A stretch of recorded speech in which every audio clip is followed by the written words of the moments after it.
Depuis le deuxième étage de la Tour Eiffel, s'ouvre l'une des grandes perspectives de la capitale.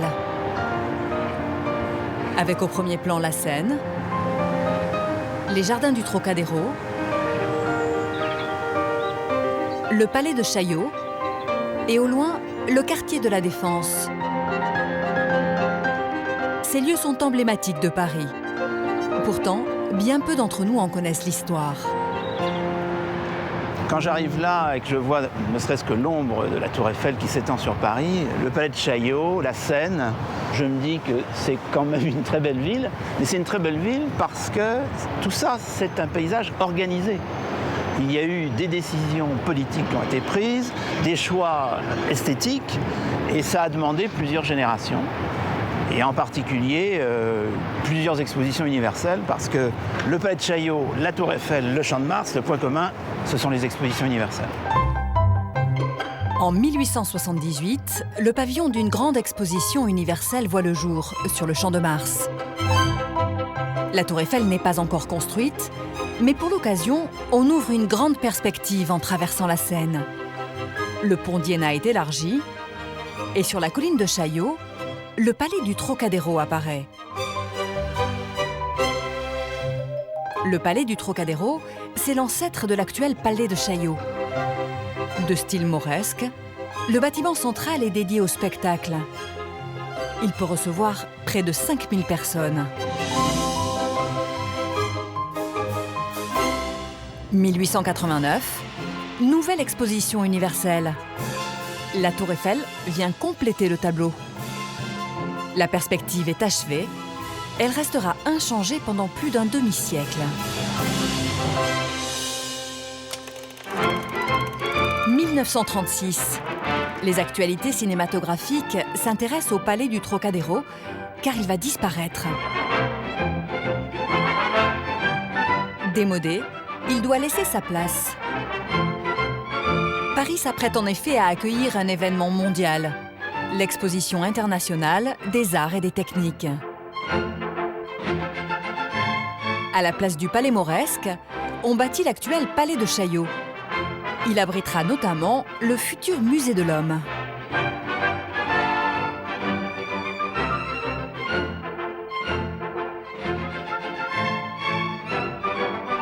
En 1937, le monde est au bord de la guerre. Pour la France du Front populaire, cette exposition doit être celle de la concorde entre les peuples. Et le message est clair, il faut sauver la paix. Dès l'ouverture, plus de 100 000 personnes se pressent chaque jour à l'exposition et découvrent ce manifeste de paix et de tolérance.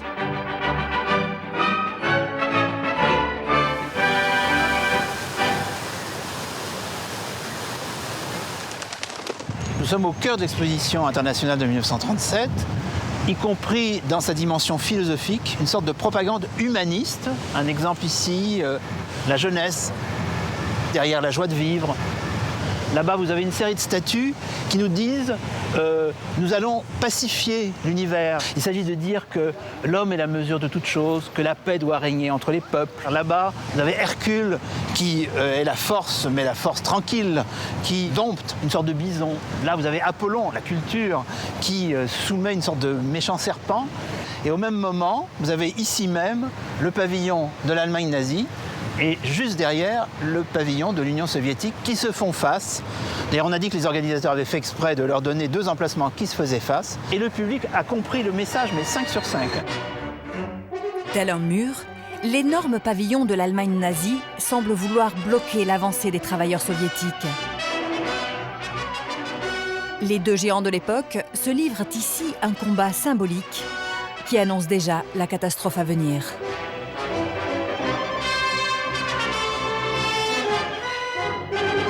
Le pavillon de l'Allemagne est inauguré en présence de M. Paul Bastide par le Dr Schacht, ministre de l'économie du Reich.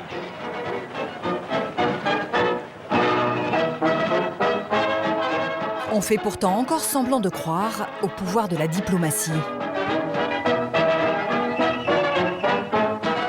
J'espère que cette exposition et la participation allemande contribuera au renforcement des relations entre nos deux peuples.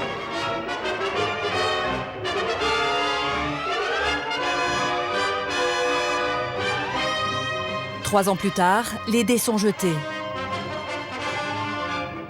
Et quand en juin 1940, Hitler effectue une visite éclair dans un Paris désert, c'est sur l'esplanade du Trocadéro, face à cette perspective symbolique, qu'il prend la pose devant les caméras. Comme une riposte à cette visite, c'est au Musée de l'Homme que naît au même moment l'un des premiers mouvements de résistance à l'occupation allemande.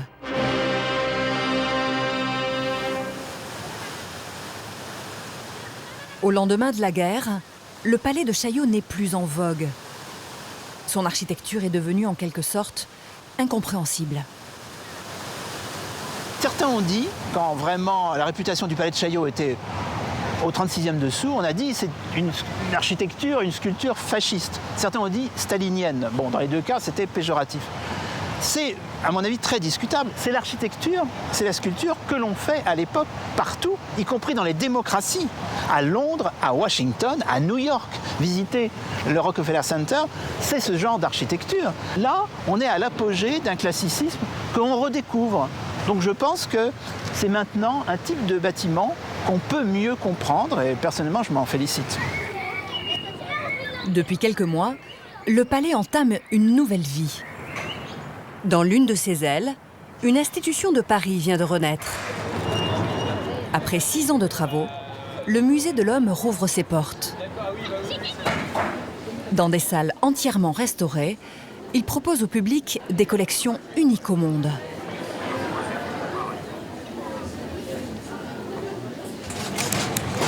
Olivier, tu restes à côté pour le verre ? Une partie de ces collections est revenue au musée quelques semaines plus tôt. Un moment important pour les conservateurs. Alors, tu viens de découper de ce que vous faites ? Ils sont lourds, hein, les trucs en métal. Si tiens la stabilité, je vais juste me relever un peu avec. Voilà, c'est bon. Stockés dans d'autres établissements le temps des travaux, les 600 squelettes de la collection d'anthropologie humaine ont retrouvé les réserves du musée. Ça passe. Ouais, c'est stable. Non, bah c'est bien. On va continuer comme ça.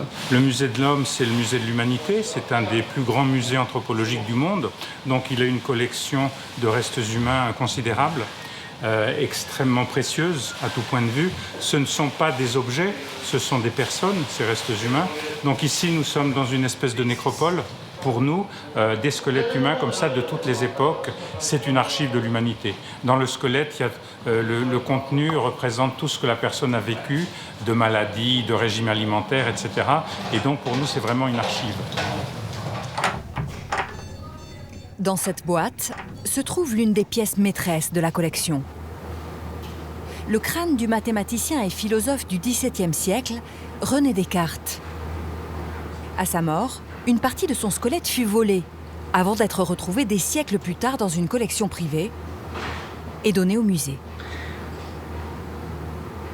Ce qui a un petit peu été l'objet d'une controverse à la fin du XIXe siècle, c'est le fait que c'est un crâne qui est relativement modeste du point de vue de la taille.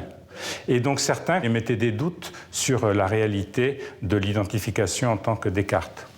Et en fait, son crâne a été authentifié par un certain nombre d'inscriptions, notamment une petite stance en latin qui dit « Voici le crâne très petit d'un très grand homme ». Quelques jours plus tard, le crâne de Descartes a trouvé sa place dans les vitrines, aux côtés d'autres pièces emblématiques du musée, comme cette Vénus, datant de 25 000 ans avant notre ère, ou ce crâne, le premier de Cro-Magnon à avoir été mis au jour. Depuis quelques mois, une autre partie du palais fait elle aussi l'objet d'importants travaux.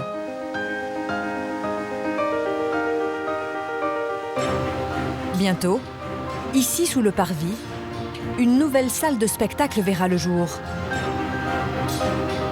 Le Théâtre national de Chaillot entame une grande campagne de rénovation.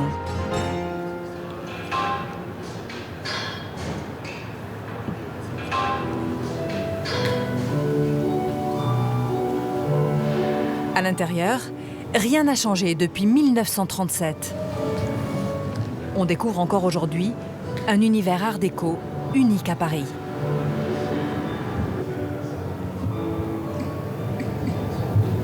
Mais les décors ont beaucoup souffert.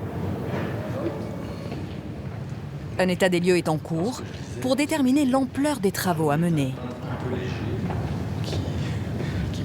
Il y a tout à refaire, hein. Donc c'est pas que des petites retouches, il y a absolument tout à refaire. Quand je dis tout à refaire, il y a aussi bien donc la grande fresque murale de Jaulmes que l'ensemble des luminaires, donc les torchères, les vasques. Donc là c'est vraiment l'intégralité du grand foyer qui doit être restauré et qui ne l'a pas été donc depuis 1937. Hein. Il n'y a eu absolument aucun travaux réalisés ici depuis l'ouverture du théâtre. C'est l'importante collection de peintures du théâtre qui nécessite les plus grosses restaurations. À l'époque, on fait appel à de jeunes peintres. Certains deviendront célèbres, comme Pierre Bonnard. Aujourd'hui, ce sont des chefs-d'œuvre en péril. On n'est pas dans un musée, on n'est pas dans des lieux qui sont faits pour conserver des œuvres. Et puis il ne faut pas oublier en plus qu'il n'y a encore pas très longtemps, on pouvait fumer dans le théâtre. Donc entre les particules atmosphériques, la pollution, la cigarette, bien évidemment, il y a un encrassement des toiles. Donc dans un premier temps, on doit, je dirais, dépoussiérer la toile, ensuite la décrasser, ensuite la nettoyer. C'est un vrai travail d'orfèvre et les techniques utilisées doivent évidemment s'adapter à la nature de l'enduit, à la fois à la nature de la couche picturale, de son état de conservation. Donc c'est des protocoles extrêmement précis qui vont être déterminés.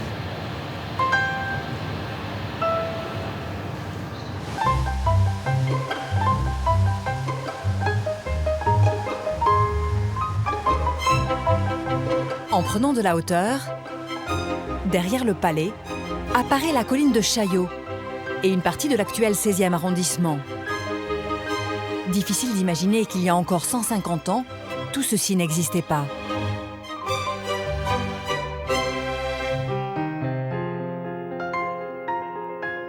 Ici s'étendait le petit village de Passy. Sur les bords de Seine, on est alors à la campagne. Mais la ville avance vite. Et en 1860, la commune de Passy est définitivement absorbée par Paris.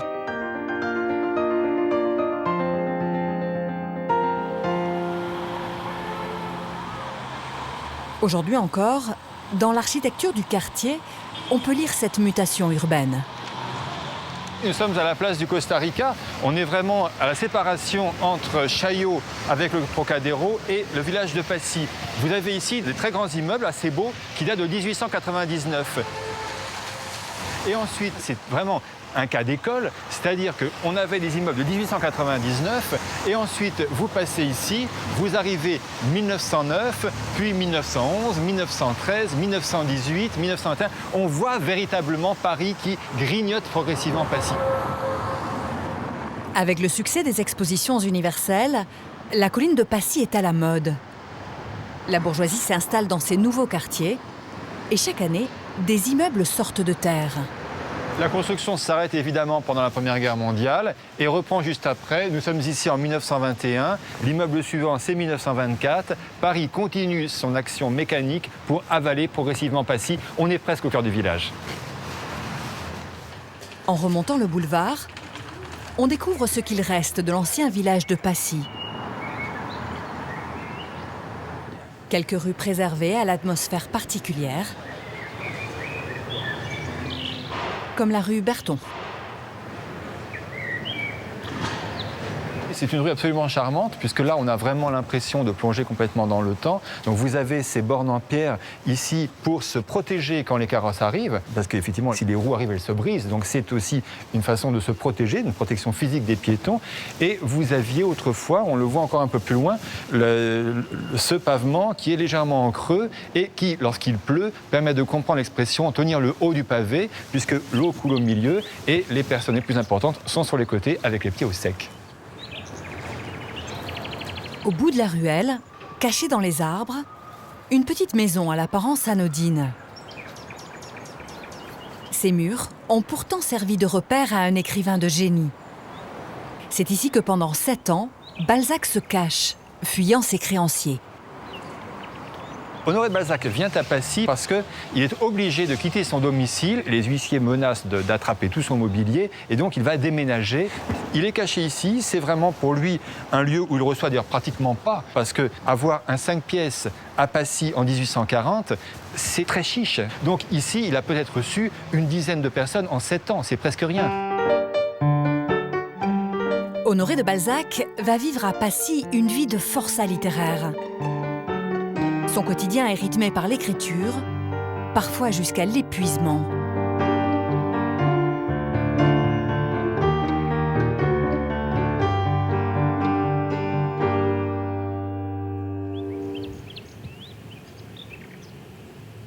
À l'intérieur de la maison, son cabinet de travail a été préservé.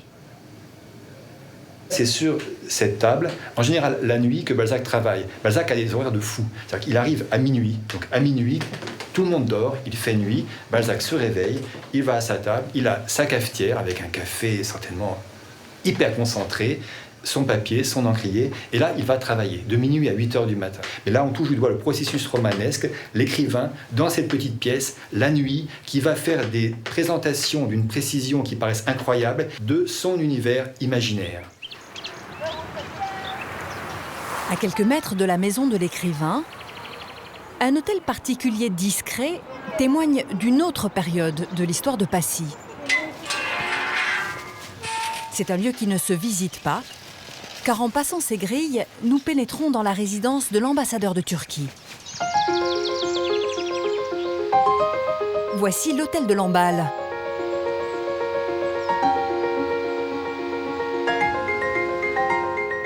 Niché au cœur d'un parc, c'est l'une des plus belles demeures de la capitale.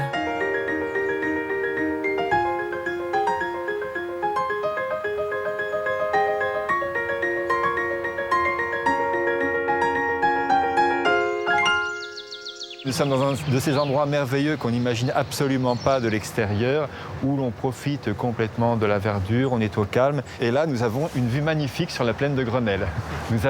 Les choses ont un peu changé, l'environnement a changé. Sur cette œuvre du XVIIIe siècle, on découvre la maison et son parc.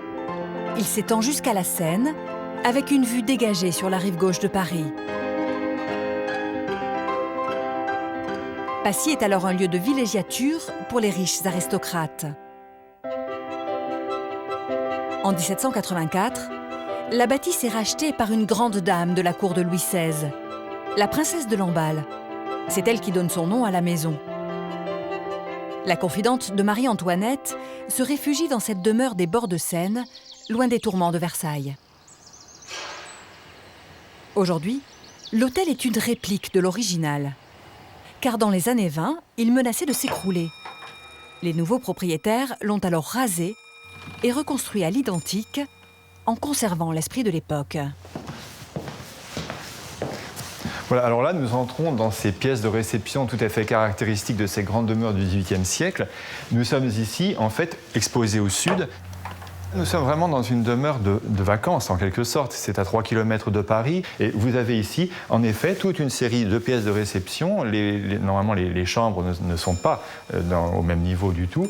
Et c'est là où l'on peut recevoir les gens, où l'on peut se reposer, où l'on peut dîner, où l'on peut jouer, où l'on peut faire différentes choses. Et vous sortez directement sur le jardin. Vous êtes à la campagne.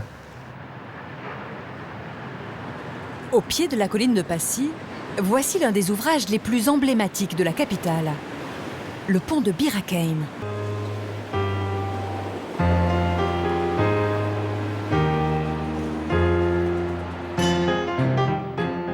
Sa construction débute en 1903. Les ingénieurs doivent relever un défi, construire un ouvrage 3 en 1. Le pont devra accueillir piétons, véhicules et métros.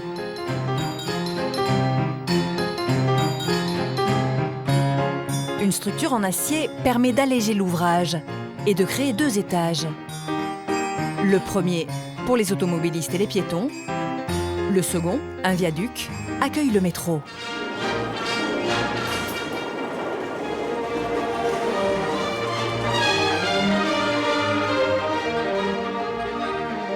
La ligne est achevée en 1906.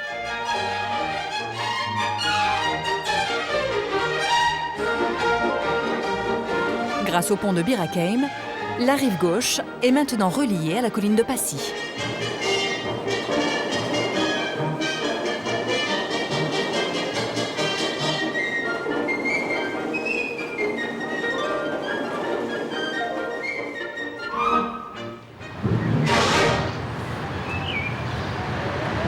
À l'époque, on était au sommet de la modernité en matière de réalisation. Ce qui était remarquable, c'était vraiment ce souci de marier à la fois le côté fonctionnel, donc un pont qui traverse la Seine pour faire passer des métros. Donc là, on est purement dans le fonctionnel.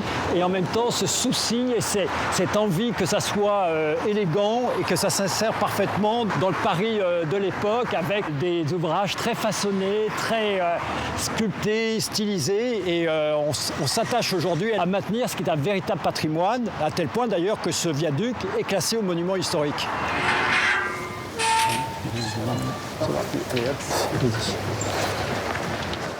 Ce soir, des agents de la RATP effectuent une visite de contrôle sur le tablier du pont. C'est par des inspections régulières qu'on peut détecter des petits défauts qu'on peut corriger tout de suite. Alors que si on ne passait pas régulièrement à ce moment-là, on risquerait de laisser les choses se dégrader et ensuite d'avoir des problèmes soit de sécurité, soit de grosses réparations à assurer. Ici, on voit qu'il y a un peu d'eau, donc il y aura sans doute un peu de curage à faire ou de nettoyage. Ouais, j'ai mis chef.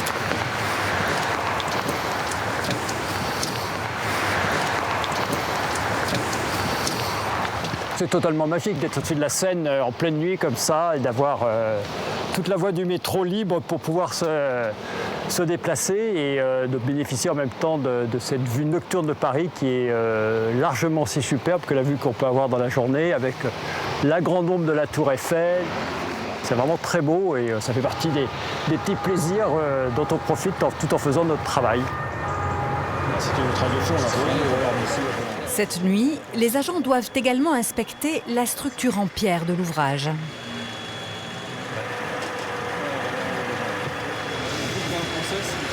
C'est bon, on descend au niveau de la statue. Ouais, c'est bon. Donc là, on voit la statue de la science, hein, donc une allégorie de la science sculptée par Jules Coutan. Elle tient dans la main gauche un compas et elle a sa tête appuyée sur sa main droite. Donc nous, ce qu'on vérifie à ce niveau-là, c'est que la statue et la pierre restent en bon état. C'est une pierre calcaire qui peut s'abîmer dans le temps. Et donc il peut y avoir des morceaux qui se détachent. Et donc il est important de contrôler régulièrement toutes ces maçonneries pour vérifier que rien ne peut tomber.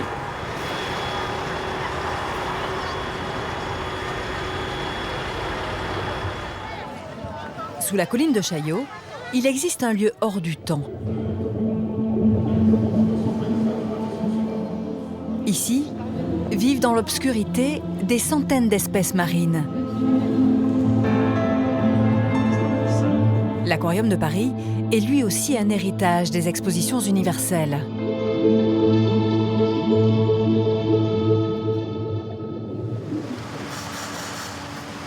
Régulièrement, des plongeurs effectuent des visites du grand bassin. Aujourd'hui, ils doivent nettoyer les algues qui se déposent dans les aquariums.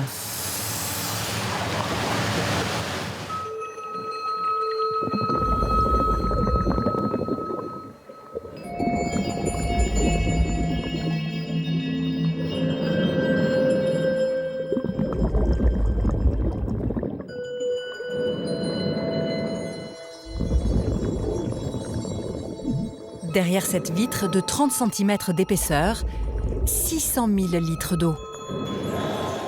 Alors dans ce bassin, nous avons plusieurs espèces de poissons. Nous avons aussi une raie aigle. On peut voir des mérous, des carangues. Ce qui est assez drôle, c'est que nous sommes en plein cœur de la colline de Chaillot. On est à 2 pas de la Tour Eiffel. Et les gens qui marchent dans le jardin ne savent même pas qu'il y a des requins marteaux et d'autres espèces tropicale juste en dessous de leurs pieds. Tous ces millions de litres d'eau qui sont juste en dessous, c'est très drôle.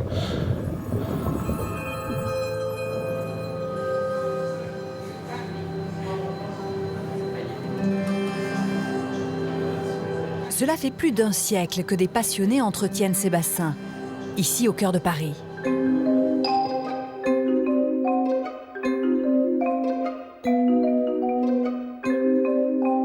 Dès son ouverture en 1867, l'aquarium est l'un des grands succès des expositions universelles. Il est construit dans d'anciennes carrières. Son ambiance, fantasmagorique, inspire Jules Verne pour écrire son célèbre roman « 20 000 lieues sous les mers ».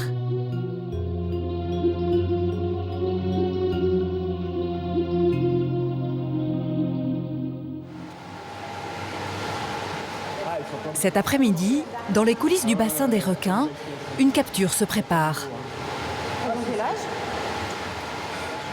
Ces petits requins pointe noire sont la fierté de l'aquarium.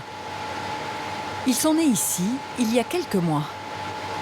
Pour nous, c'est la première fois que des requins pointe noire naissent et qu'on arrive à les faire grandir.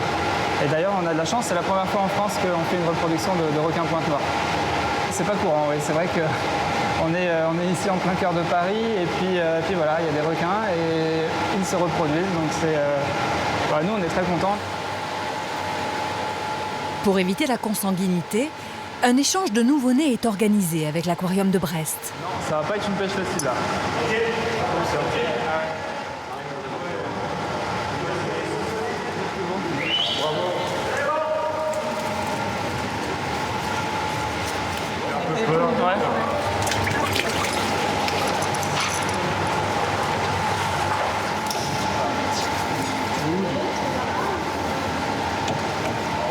Il faut maintenant les peser très rapidement et les mesurer.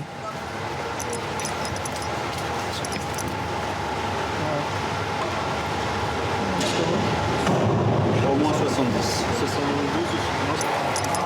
Ils sont ensuite transférés dans le bac, dans lequel ils vont voyager jusqu'à Brest.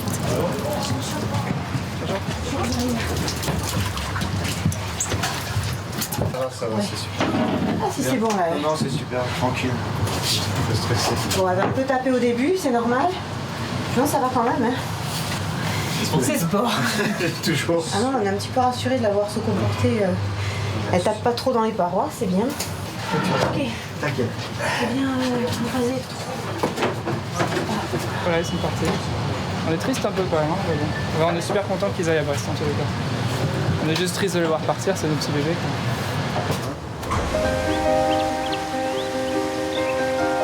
Les requins nouveau-nés vont commencer une nouvelle vie loin du Trocadéro. Dans les jardins, les promeneurs profitent des beaux jours, au cœur d'une des plus belles perspectives historiques de Paris.